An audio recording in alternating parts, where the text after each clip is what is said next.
সে নাবালক মেয়েটার তার ফুলায় প্রতিনিয়ত তার মারা টর্চারি করে, বোনের টর্চারি করে। আমার বোনজির লেগা দেখেছ 3 বছর রিলেশন করতেছে, আমার বোনজি ভিড়ে না সে জোর করে আমার বোনজিদের আইয়ে না ভাইয়া। তার মায় স্কুলে যাইয়া 3-3 বার ঢুকছে, বেড়েছে পারে না তো ডাক দিয়ে আনছে, ডাক দিয়ে না ফলমান দিয়ে মায়ের আইন না তোর যদি নেয় ওরে তোর বাপ মায় কাটতে লাগবে, তুই যাবি না, তুই আমার ফলারে ভালোবাসা তুই বিয়ে করবি। এই ফলমান দিয়ে রাত করে আমার ভাই মামলা করতে পারি, রাত করে আমরা মনে করেন এই নিচে প্রতিবার নিচে না নিয়ে মায়ের নাবালক মায়ের ফলমান দিয়া তারপরে বিয়ে করাইছে। আমি একটা স্মৃতি তখন কটা বাজবো 7:30। আমার ছোট ভাই আমার ফোন দিছে, বৃষ্টি হইতেছে, আমার ছোট ভাই আমার ফোন দিছে, ফোন দিয়ে কইতেছে ভাই আপনি কোথায়? আমি কই ভাই আমি তো বাসায়, বৃষ্টি দেখে আমি বাইরেতেছি না বাসায় আছি। হ্যাঁ তো ভাই স্মৃতি কোথায়? আমি স্মৃতি ওই বাড়িতে। হ্যাঁ এমন টাইমে আমার ভাইয়ের মোবাইলে আবার রিটার্ন ফোন গেছে, ফোন দিয়া আমি তখন লাইনে ফোন দিয়া বলতে আছি স্মৃতিকে মাইরা ফেলাইছি।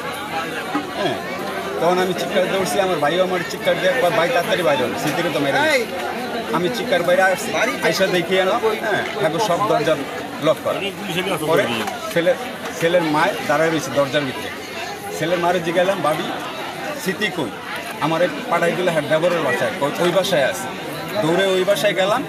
হ্যাঁ দৌড়ে ওই বাসায় গেলাম, ওই বাসায় যাওয়ার পরে হ্যাঁ কেউ নাই, সব দরজা লক করা। দোতলায় উঠলাম, দোতলাতে নিচে আসলাম, কেউ নাই। পরে এমন টাইমে আমি বাইরে যেমন দেখি হ্যাঁ ছেলের চাষি রুমে ঢুকতেছে, বাইরের থেকে ঢুকতেছে, আমার দেখে হতভম্ব হয়ে দাঁড়াই গেছে। পরে আমি জিজ্ঞাসলাম বাড়ি স্মৃতি কই? ভাই স্মৃতি তো ওই বাড়িতে। আমি ওই বাড়িতে গেলাম, বললো আমনে গো বাড়িতে, আমনে কোন ওই বাড়িতে? আসলে স্মৃতি কই? ভাই ওই বাড়িতে আছে। আসলাম, আইসা দেই ছেলের মায়ের মানে বাইরে দরজা লক করে কই জানি পলাই গেছে। পরে আমি ওই সাইডের দরজা হ্যাঁ ভিতর দিয়ে আটকানো, ধাক্কা দিছি, ভিতরে দিয়ে লক করা।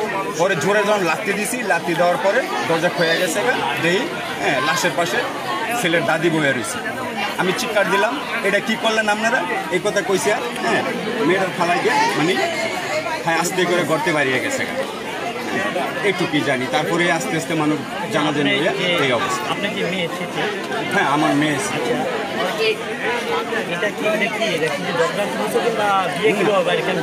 বিয়েটা হয়েছে মেয়ে আমার গার্লস স্কুলে ক্লাস 9-এ পড়ে।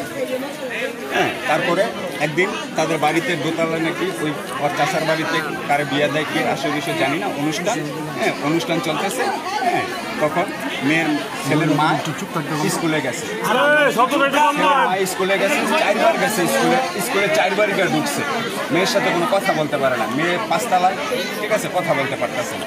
পরে টিফিন টাইমে কীভাবে জানি কথা বলছে, কথা বললাম মেয়েটারে স্কুলে 5 ধাপ প্রবঞ্চনা দিয়ে স্কুলে 5 ধাপ পালাই নিয়ে আসছে।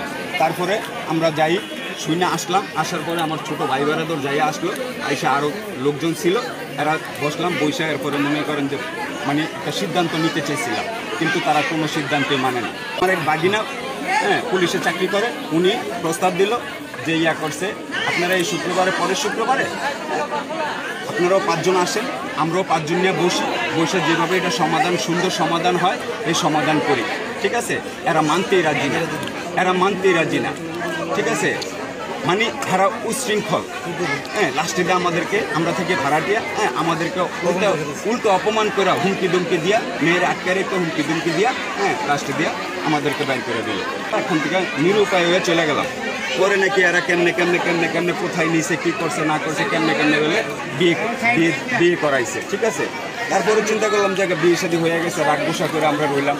ঠিক আছে, আসি না, যাই না, এই না হেই না। মেয়ের মায় তো মনে করেন কাঁদতে অর্ধেনের জায়গায় এসে মেয়ের মার দিকে চাই, জন্য আমি আস্তে আস্তে একটু নরম হয়ে আসলাম। হ্যাঁ কই নরম হওয়ার পরও তো আমার মেয়ের পাইলাম। মেয়ের বয়স 16। আপনার বিয়ে হয়েছে আজকে কতদিন ধরে? বিয়ে দিচ্ছে আজকে মাস 2 হবে।